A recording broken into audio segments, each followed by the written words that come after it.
Halo teman-teman, kami dari kelompok 5. Di sini kami akan memberitahukan tentang fakta-fakta Perhimpunan Indonesia. Perhimpunan Indonesia didirikan oleh mahasiswa Indonesia serta orang-orang Belanda yang menaruh perhatian pada nasib Hindia Belanda. Organisasi ini berdiri pada tahun 1908. Berdiri atas prakarsa Sultan Kasajangan Soripada dan RM Noto Suroto yang tujuan utamanya ialah memajukan kepentingan-kepentingan bersama orang-orang pribumi dan non-pribumi bukan Eropa di negeri Belanda. Pada tahun 1913, Cipto Mangunkusumo dan Suwardi Suryaningrat bergabung dan mulai memikirkan masa depan Indonesia. Pada awalnya bernama Indisch Vereniging, kemudian Indonesisch Vereniging pada tahun 1922, dan pada akhirnya dinamakan Perhimpunan Indonesia pada tahun 1925. PI bergerak di bidang politik. Hal ini didorong oleh bangkitnya seluruh bangsa-bangsa terjajah di Asia dan Afrika untuk menuntut kemerdekaannya. Pernah menerbitkan majalah Hindia Putra yang berganti nama menjadi Indonesia Merdeka pada tahun 1924.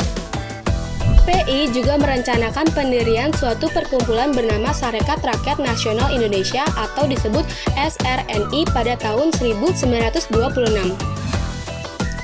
Mereka menerbitkan buku Gedeng Book berisi 13 artikel oleh A.A. Maramis, Ahmad Subarjo, Sukiman Wiryosanjoyo, Muhammad Hatta, Muhammad Natsir, Sulaiman, R.N. Purbacaraka, Darmawan, Mangunkusumo, dan Iwan Kusuma Sumantri.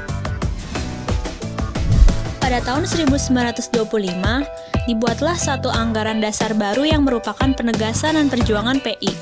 Di dalamnya, disebutkan bahwa kemerdekaan penuh bagi Indonesia hanya akan diperoleh dengan aksi bersama yang dilakukan serentak oleh seluruh kaum nasionalis dan berdasarkan atas kekuatan sendiri. Muhammad Hatta pernah menandatangani suatu perjanjian rahasia atas nama PI dengan Semaun dari PKI pada tanggal 5 Desember 1926, namun dibatalkan kembali oleh Semaun.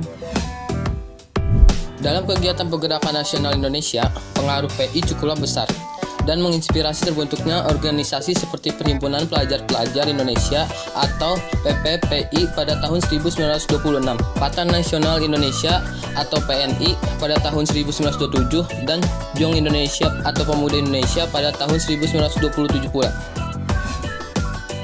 Karena kegiatan PI tidak disukai oleh Belanda, maka pada bulan September 1927, pemimpin-pemimpin PI ditangkap dan diadili. Dalam pengadilan di Den Haag, bulan Maret 1928, Hatta mengajukan pembelaan dengan judul Indonesia Prize atau dikenal dengan Indonesia Merdeka.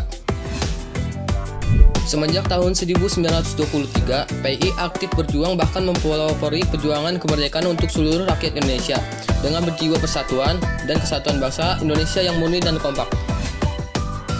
Pada waktu PI diketuai oleh Sukiman, telah disusun program-program secara tegas dan lebih intensif. Pasal-pasal berikut ini jelas mencerminkan kesadaran PI bahwa Indonesia tidak berdiri sendiri. Pasal 1 yaitu mempropagandakan asas-asas perhimpunan lebih intensif, terutama di Indonesia. Pasal 2, menarik perhatian internasional pada masalah Indonesia.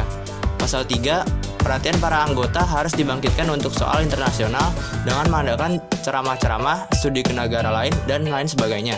Pelaksanaan pasal 1 telah ditempuh oleh Ali Sastro Mijoyo, sedangkan untuk pasal 2 dan 3 baru dapat dilaksanakan ketika PI diketuai oleh Muhammad Hatta. PI berhubungan baik dengan Perhimpunan Pemuda-Pemuda Belanda yang mendukung Indonesia untuk merdeka seperti SDSC, SVA, JVA, dan Antifa. PI ternyata membentuk perkumpulan-perkumpulan lain seperti Rukun Pelajar Indonesia dan SVIK untuk menarik mahasiswa Indonesia untuk bergabung dan berjuang untuk Indonesia, dan akhirnya berhasil. Itulah fakta-fakta menarik tentang Perhimpunan Indonesia. Terima kasih.